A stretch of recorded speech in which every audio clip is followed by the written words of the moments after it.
How's it going, everybody? Welcome back to the channel. And in today's video, as you can see, something's missing. We're gonna get into that, and then we're gonna do some work on the Subaru today. So yes, as you can see, there's an empty spot here that has been filled by my truck recently, and that means that the Cresta is gone. I sold it, I think 2 weeks ago. I just decided that it wasn't for me.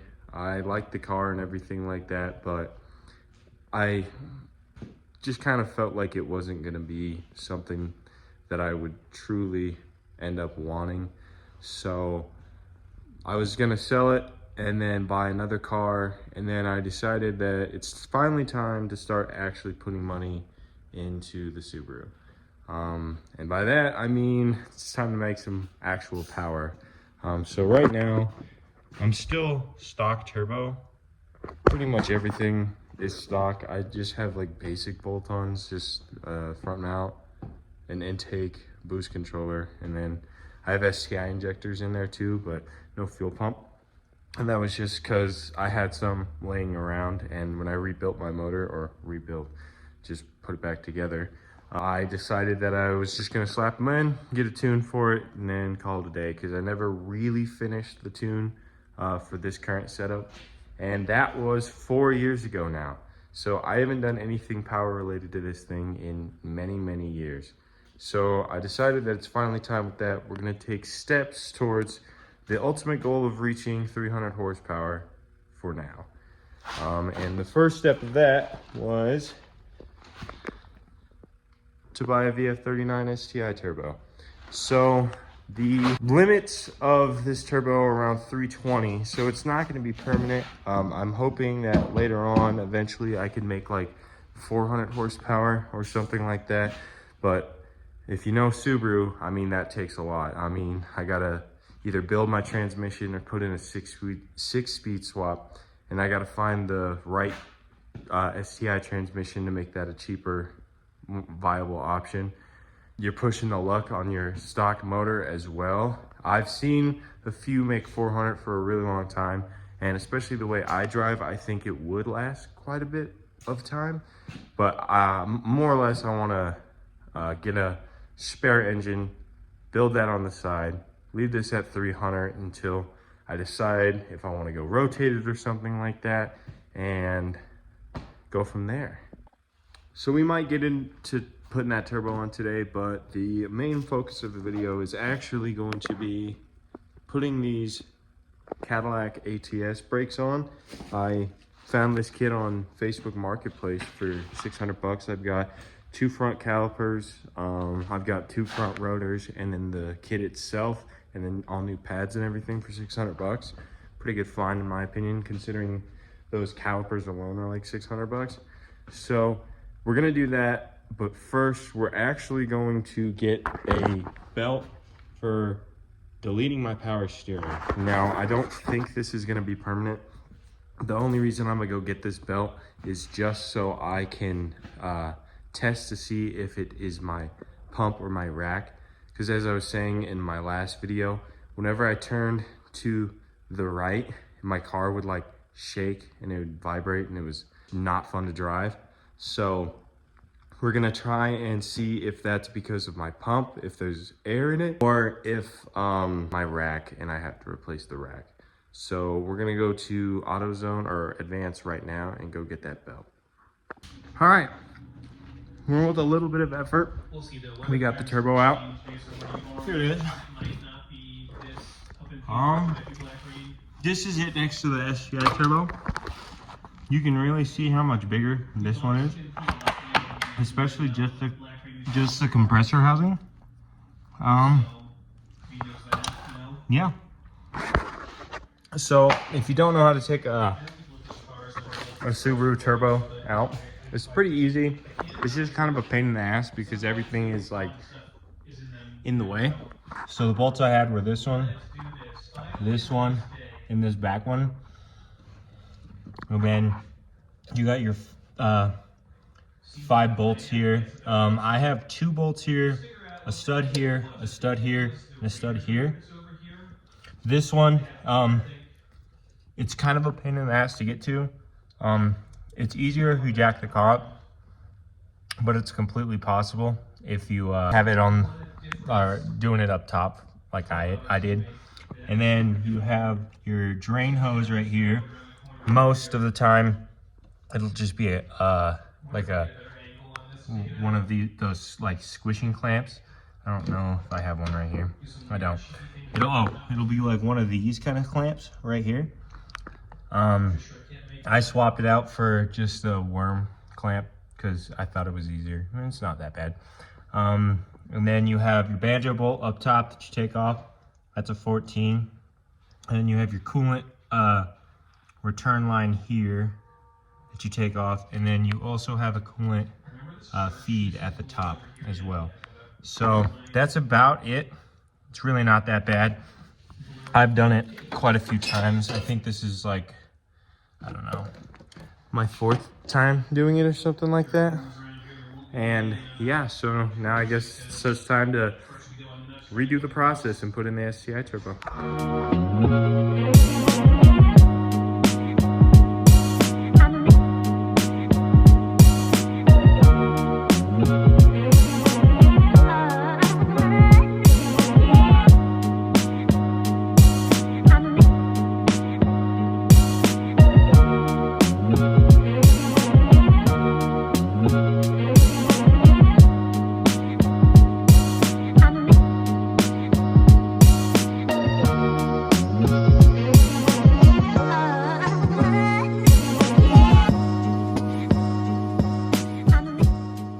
So first thing you got to do is you got to pop out these, I don't know what you'd call them, just like press-in deals, because you got to put these in for the new bolts. So I'm doing that right now, and yeah, let's get that done.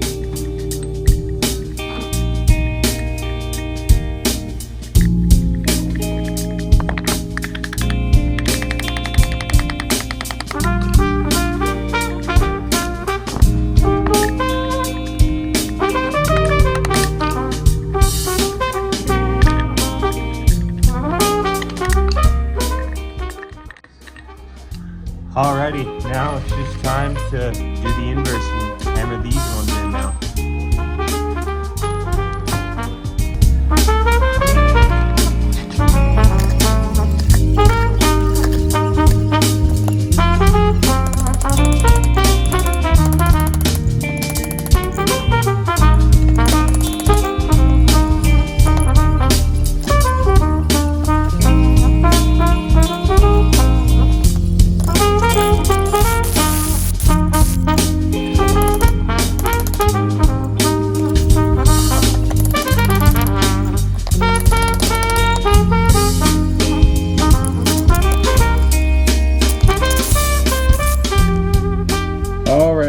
So we got them in, pounded away.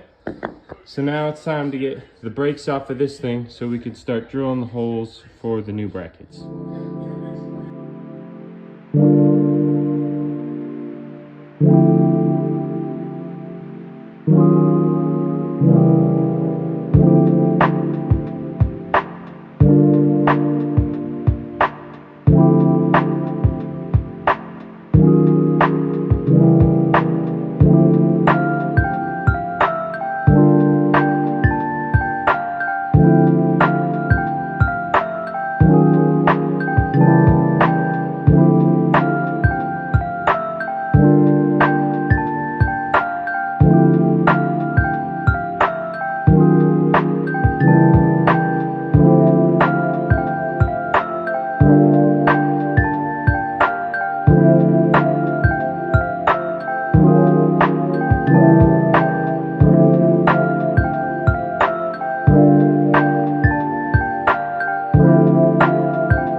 Alrighty, I was wrong. Actually, you just put the bottom bolt in here, and then you just let this be free.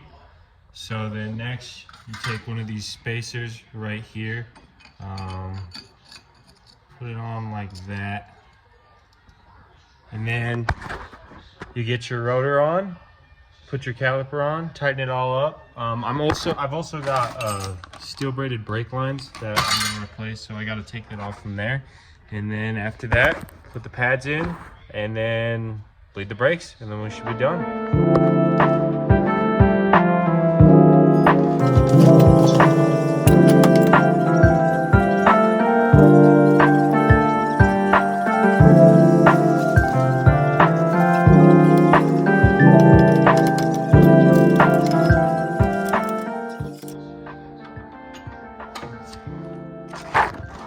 So it looks like to be able to get this bolt through for the top, you're gonna have to pull your bottom strut bolt just so it can have some room to slide in. So that's what I'm gonna do right now.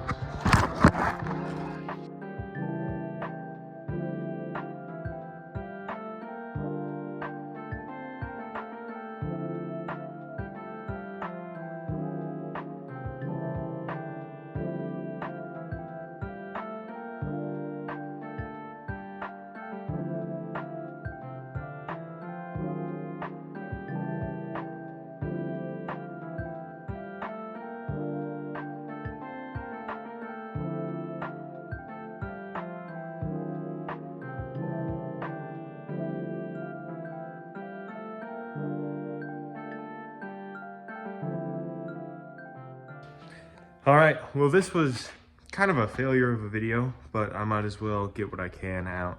So what I ended up doing in this video was I put in my new STI turbo, VF39.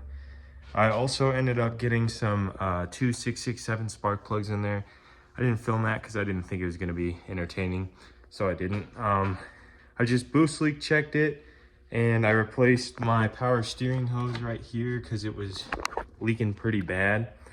And I was hoping that that was the issue, that when I turned to the right, my car would start to shake and vibrate, but didn't fix it. So it looks like I have to get a new rack in here, which sucks, but whatever. And then also we got these finished. They look pretty fucking sick.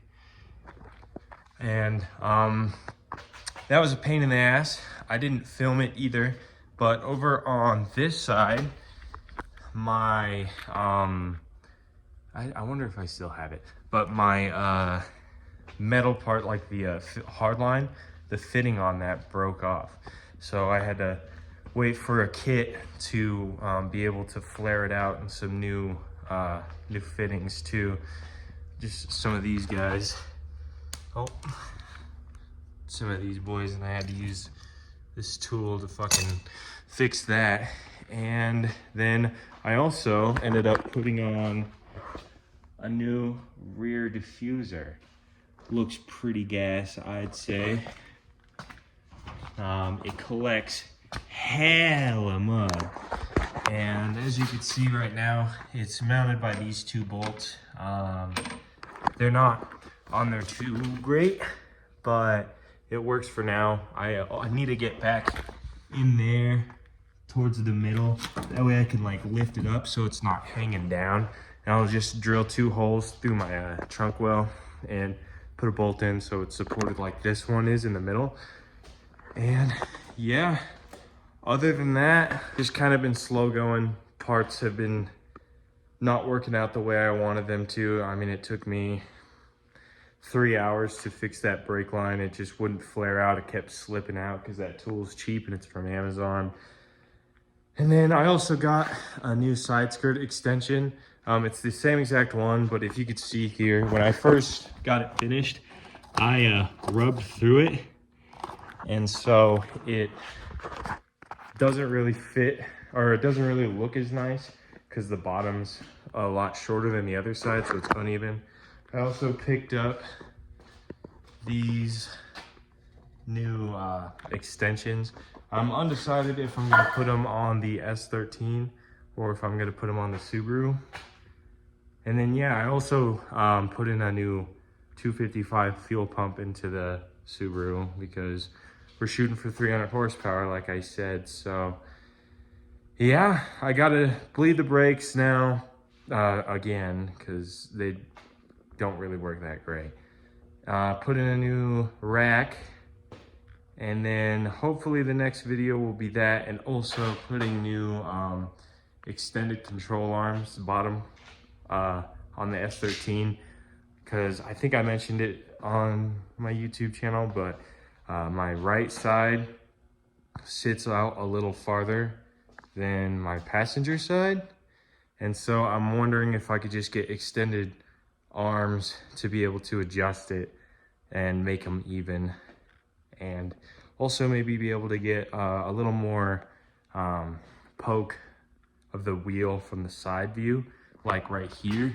If I can get this part right here to come out, like that way it looks a little more aggressive from the outside. So if I can just get the wheel to go that way a little bit more, I think that would look pretty nice on this thing.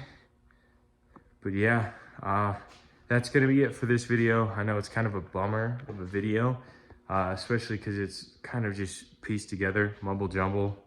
Also, I guess one more thing I can show you guys is I got a new steering wheel, just a D&D one, but it's leather, and my old shitty, I can't even find it, but my old shitty NRG wheel, it was just chipped up and looked disgusting, so it was time to get a better wheel. Yeah, long 3 weeks of filming this, or however long it took. But yeah, hopefully next video, which hopefully I can get that filmed this weekend, is going to be Nissan content, getting that thing a little more dialed, a little more camber in the front. Hopefully I could also make the camber a little bit more even, and then getting the Subaru finished up. I just sent my data logs off to my tuner for my first revision, so hopefully everything comes back looking good and I can get into the power here soon. Before I do that, obviously I got to bleed the brakes. I can live with the power steering issue for right now, but I can't live with the brakes. And then also getting that that diffuser mounted properly, that way if I go 50 plus, then it doesn't start to put a lot of down pressure on it and break it. So yeah, I will see you guys in the next one. Have a good one.